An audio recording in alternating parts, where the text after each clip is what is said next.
On Frankenstein, we started by scouting in Scotland and the UK, and that was really informing us about our visuals. Walking through the streets of Edinburgh, looking at different Frankenstein villas, really brought the whole visual aspect and the color palette to us in many ways. There's a suspension of disbelief when it comes to building the creature, but everything in that lab, all the equipment is of the period.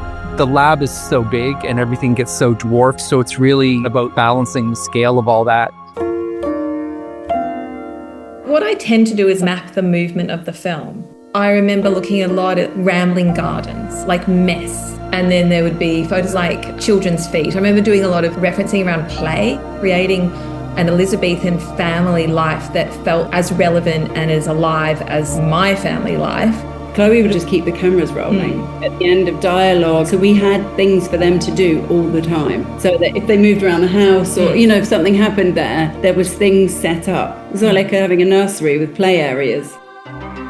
We start early on with heavy research. What's our best way to utilize our resources to create that environment so that it feels like you've tricked people into thinking they've traveled to another time? I realized very quickly when we saw the way that Josh had cast the film that it had to be real. And we approached it more like a documentary.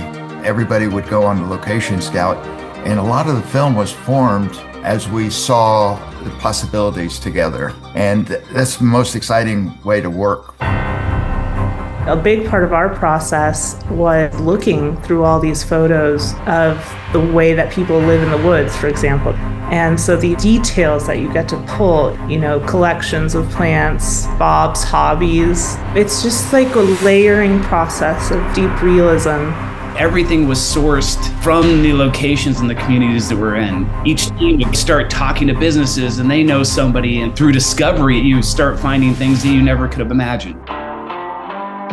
The biggest guiding star was this idea of an American story. And that's what really formed the whole look of the film, diving into the red, white, and blue. But then there's all this meaning that goes into those colors in specific places.